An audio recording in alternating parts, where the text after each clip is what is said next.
Mal manger, mal prendre soin de notre corps, c'est vraiment le drame de notre société. On va vous expliquer comment nous, on a mis des méthodes en place pour réussir à passer outre cela. Donc, si vous ne connaissez pas, nous sommes Sébastien et Andrea. On anime la chaîne Vivre autrement, tout un chemin pour vous expliquer notre rôle de parents, nos changements dans la vie pour essayer d'avoir une vie plus simple, plus équilibrée et plus proche de la nature. Alors en fait, voilà, on vous parle aujourd'hui de notre alimentation, de comment on a changé petit à petit. On avait 20-25 ans, on mangeait des plats préparés, beaucoup de pain, des sandwichs. Et puis moi, j'allais quand même assez souvent dans les fast-foods, pas mal de soirées, alcool à l'apéro, alcool pendant toute la soirée.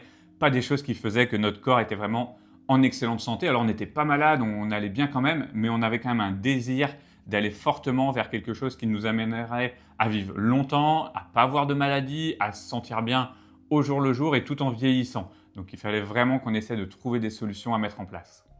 Et puis, alors le truc le plus important, c'est qu'on n'avait pas d'infos. On suivait un peu le modèle familial, ce qu'on avait vu chez tes parents, chez les miens.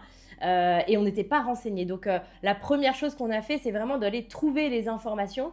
Qu'est-ce qu'on met dans son assiette? Comment on mange sainement? Les habitudes alimentaires. Voilà, donc on a été chercher les infos. Donc, c'était la première chose à faire. C'était compliqué parce que moi, je ne me rendais même pas compte. C'est Andrea qui a plus impulsé le mouvement. Moi, pour vous donner un petit ordre d'idée, chez mes parents, des pommes de terre, c'est des légumes. Donc, on partait vraiment quand même d'assez loin. Et c'est vrai que quand on regarde la télé, qu'on voit des choses, on ne voit rien en fait, puisqu'on est dans une société de consommation. On nous pousse juste à consommer du produit et on ne nous parle jamais de bien manger. Alors, on va vous mettre un Nutri-Score, mais que personne ne comprend. On va vous dire qu'il faut manger 5 fruits et légumes par jour, mais tout en vous vendant une barre chocolatée ultra grasse et qui va nous apporter un gros pic de glycémie. Donc quand même pas mal de problèmes. Donc une grosse difficulté à aller chercher la bonne information. Et heureusement qu'Andrea, elle aime lire, elle aime aller chercher les articles.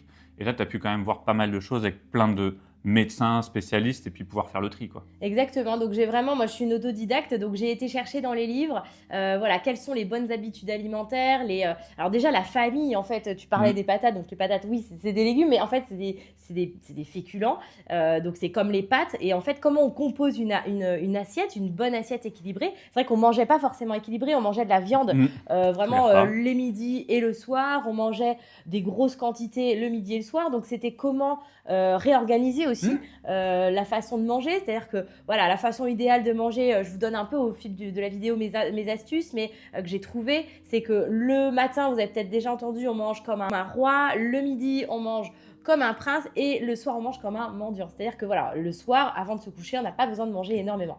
Alors, avec la société d'aujourd'hui, c'est un peu compliqué, donc on fait ce qu'on peut parce que souvent, le repas du soir, c'est un peu le repas où on se retrouve en famille. Donc voilà, c'est à vous d'ajuster aussi, d'ajuster vos habitudes alimentaires comme c'est possible pour vous. C'est vrai que nous, on a de la chance, on mange quand même très souvent ensemble, même le midi. On prend le temps de cuisiner, et je dis bien on prend le temps parce que tout le monde a le temps. Dire qu'on n'a pas le temps, c'est pas vrai. Et il y a plein d'astuces, et même au niveau économique, puisqu'on va en parler un peu dans la vidéo, on a décidé, nous, de manger plus bio et presque manger uniquement des produits bio. Donc, on savait que c'était un peu plus cher quand même, mais du coup, on a essayé de chercher des astuces. Parce que si vous prenez une barquette, par exemple, de carottes râpées, toutes faites de marques de grands distributeurs, on va dire, c'est presque le même prix que d'acheter 1 kilo de carottes bio. Après, par contre, il faut l'effort. On épluche, on taille de la petite carotte, mais on mange beaucoup plus sainement. Donc, c'est juste du temps qu'il faut prendre. Mais ça peut être un temps super convivial. Si on a les enfants, on peut cuisiner avec eux. On discute en cuisinant. C'est un moment de partage. Alors, c'est sûr, vous n'êtes pas devant un écran à faire autre chose, mais au moins, on passe un bon moment. On gagne économiquement et ça nous permet de manger de bons produits quand même, quoi. Et encore, tu peux avoir un podcast dans les oreilles. Oui. Comme tu fais régulièrement. Moi, c'est vrai. Mais voilà, c'est bien, c'est chouette de cuisiner. Et puis, alors, nous, l'idée, c'est de cuisiner en 20-30 minutes. C'est pas très long, c'est-à-dire qu'on va lancer une cuisson, on va couper des légumes. C'est tout simplement, en fait, je vais choisir des légumes, je vais choisir un féculent, une protéine pour le midi, bien sûr, et pas pour le soir, forcément, ou une protéine végétale, une protéine plus légère. Mais on va lancer une cuisson de légumes à la poêle avec de l'huile d'olive, lancer une cuisson de féculents, et on va surtout, alors on est très, très gourmand dans la famille, donc moi, l'idée, c'était de changer petit à petit, mais de garder cette gourmandise, ce plaisir de manger. Et franchement, manger sain, c'est un vrai plaisir parce qu'il y a beaucoup de couleurs, il y a beaucoup de garnitures, on va mettre du gomasio, des épices, etc. Donc, on va vraiment se faire plaisir. On découvre des produits pour certains comme moi, le quinoa, le millet, le boulgour. Alors qu'au début, franchement, je le regardais avec un peu de dégoût quand même, il faut être très clair. J'ai pas dit que j'adorais ça, j'ai pas dit que j'étais toujours un fan de tous ces produits-là, Mais quand on prend le temps de cuisiner, donc de bien les assaisonner, d'aller chercher des épices, en plus nous on a une petite qui adore les épices, donc on en a plein à la maison, bah, c'est vrai que de mélanger, de mettre pas mal d'épices, des oignons, de l'ail, ça va te donner du goût à tout ça et en fait on va fortement apprécier. Parce que par exemple les pâtes qu'on aime tous, il faut être quand même assez franc, des pâtes nature à l'eau, ça n'a pas un goût extraordinaire non plus. Ce qu'on aime, c'est rajouter le beurre dedans, c'est rajouter du gruyère, rajouter une sauce carbonara ou autre. Bah, c'est exactement pareil avec les féculents et les légumineuses qu'on ne connaît pas tous. Et d'aller chercher tout ça et de faire des mélanges va vous apporter du bonheur dans l'assiette. Et en même temps, c'est sain, on n'a pas faim en sortant de table. Vraiment, moi, j'aime bien manger, j'ai un bon coup de fourchette, mais j'ai pas faim et on grossit pas. Oui, et puis ce que tu as oublié de préciser, mais qu'on va préciser aussi, c'est qu'au niveau santé, il y a un impact. C'est-à-dire qu'on mange beaucoup d'oignons, d'ail, etc. Tout ça, les épices aussi, hein, chaque épice a des vertus pour la santé. Le curcuma, le gingembre, tout ça, c'est anti-inflammatoire. Ce sont des vrais. Au lieu d'aller chercher des compléments alimentaires en pharmacie, vous prenez des gélules de curcuma, etc. Mais en fait, mettez-les dans vos assiettes. C'est aussi bon et c'est tout aussi efficace. Alors c'est vrai que tout ça, on vous le dit, ça nous a pas pris une semaine à tout changer. Il faut le faire au fur et à mesure. On a pris le temps d'aller sur les marchés plutôt que d'aller dans les grandes surfaces. Donc il faut chercher le marché, vous avez des petits producteurs bio à côté de chez vous. On peut aller dans les fermes biologiques qui vont vous permettre d'avoir accès à plein de produits beaucoup moins chers qu'en grande surface. Ça n'empêche pas qu'on peut aussi aller en grande surface, à Biocoop et autres. On le fait aussi, il n'y a aucun problème. Mais le but, c'est d'essayer de chercher parce qu'en même temps, de prendre du plaisir en allant chercher ces aliments. C'est super important. Et puis, ça va devenir quelque chose qui va s'ancrer en vous et s'ancrer dans vos habitudes familiales. Et je trouve que c'est vachement intéressant. On peut y aller avec les enfants après. En plus, c'est cool. Ils voient plein de choses. Ils rencontrent du monde aussi. Donc, c'est quand même très appréciable. Et puis, on introduit au fur et à mesure. On passe pas de quelqu'un qui mange 2 entrecôtes par jour à d'un coup manger que du quinoa, c'est pas possible. Donc il faut quand même adapter tout ça, chercher des menus. On a quand même les intelligences artificielles aujourd'hui qui peuvent vous aider pour demander des conseils sur des menus. Franchement, ChatGPT, Gemini, ce que vous voulez, ils arrivent à vous faire un menu équilibré sur 7 jours, assez facile. On peut lui donner en plus les allergies qu'on peut avoir dans la famille et autres qui peuvent être compliquées. Donc maintenant, on n'a plus vraiment d'excuses. Mais c'est vrai que c'est pas facile de se lancer. Donc j'espère que cette vidéo elle va vous aider à vous lancer parce que nous, ça nous a quand même apporté pas mal de changements intéressants. On cuisine plus. Oui, et donc on prend plus. Alors la cuisine, en plus, c'est bon pour le moral. Hein, on l'a vu dans les dernières études scientifiques, ça rend heureux de cuisiner. Voilà, on voit des couleurs, on touche, on est vraiment dans les sens.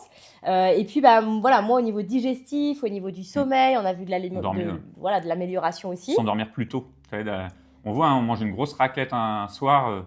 On s'endort pas tout de suite, quoi. Alors que quand on mange un peu léger avec que des légumes et un petit peu de féculents, franchement, on s'endort bien le soir, c'est quand même beaucoup plus facile. Voilà, et puis au niveau du poids, c'est beaucoup mieux. Au niveau de l'énergie aussi, tout au long de la journée, on va gérer mieux son énergie finalement quand on connaît ce qu'on met dans son assiette. Et puis il y a quelques astuces pour la fin, tout ce qui est jeûne intermittent, donc ce qu'on peut faire. Alors moi, là j'allaite encore, donc je le fais pas forcément. Hein.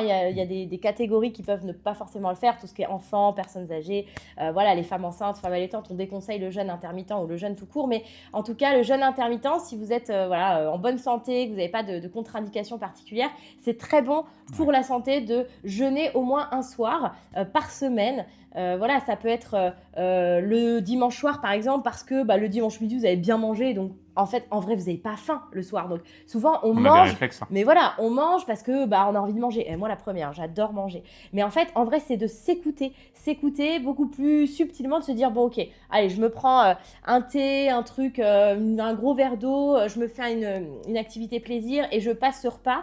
Et bien en fait vous allez mettre au repos votre système digestif, parce que le système digestif c'est un grosse source d'énergie pour votre corps, et en fait vous allez être d'attaque pour le lundi matin par exemple. Et puis d'autres astuces aussi, c'était de manger sain 5 jours sur 7 et de vous faire plaisir le week-end, parce que l'idée c'est pas d'être C'est pas de se priver. La privation, elle a aucune utilité à part vous faire du mal. Alors des fois ça permet quand même de se motiver, le cerveau, tout ça, mais sur l'alimentation c'est compliqué à tenir sur le long terme si on se prive. On le voit bien dans les régimes, les gens ils font un yo-yo en permanence. Donc nous la semaine c'est vrai qu'on essaie de manger le plus équilibré possible. Le week-end, quand on se prépare nos menus à l'avance, c'est une astuce aussi, préparez vos menus, ça permet de savoir ce que vous allez manger, ce que vous allez préparer, et donc de ne pas aller fouiller dans le frigo selon vos envies, un soir vous avez super faim, et de craquer sur quelque chose qu'il ne faut pas forcément. Donc on a préparé les menus, ça permet d'être à l'aise, de savoir ce qu'on va aller faire, et on va prendre justement ce qu'on avait dit, et donc normalement, on l'a réfléchi, donc il est équilibré et simple à faire. Donc ça permet de gagner du temps. Ça gère les économies aussi, puisque Ouais. vous n'êtes pas en train de faire vos courses et d'acheter n'importe quoi dans le magasin. Et c'est vrai qu'après, le week-end, nous, on regarde pas s'il faut manger des burgers frites qu'on se fait nous-mêmes. Alors par contre, on évite tous les produits transformés. Donc quand il y a burger frites, on se fait nos burgers, on va chercher notre viande, on va chercher du bon fromage, on va chercher du pain à la boulangerie ou autre, et on se fait vraiment les choses. Mais on mange des pizzas, on mange des burgers, les frites, c'est le péché mignon d'André. On mange des frites maison qu'on fait nous-mêmes, une mayonnaise. Mais il ne faut pas hésiter, parce que sinon vous êtes dans la privation et c'est trop compliqué. D'ailleurs, dites-nous, vous, quel est votre plat préféré? Est-ce qu'il est vraiment ultra gourmand? Est-ce qu'il est équilibré? C'est intéressant de savoir. Parce que moi, mon plat préféré, c'est la raclette. Donc, j'ai beau essayer de chercher, il est gras. Mais par contre, maintenant, je le mange le midi. Et je ne le mange plus le soir, ce qui me permet d'être un petit peu mieux. Et souvent, je jeûne le soir, comme ça, je suis tranquille pour bien m'endormir. Voilà, donc dites-nous si vous avez déjà, vous, mis en place des choses, donnez-nous des astuces supplémentaires, parce que voilà, nous, on est encore en train de chercher, on est encore en train d'évoluer. Vous voyez, le dernier marché qu'on a fait, on l'a mis en place là, il y a 1 an, donc on y va tous les mercredis. Mais on est toujours ouvert à évoluer, à acquérir des nouvelles habitudes. Donc dites-nous en commentaire quelles sont les vôtres. Et puis, n'oubliez pas de vous abonner, comme ça, on se reverra dès la semaine prochaine pour une nouvelle vidéo. Belle journée!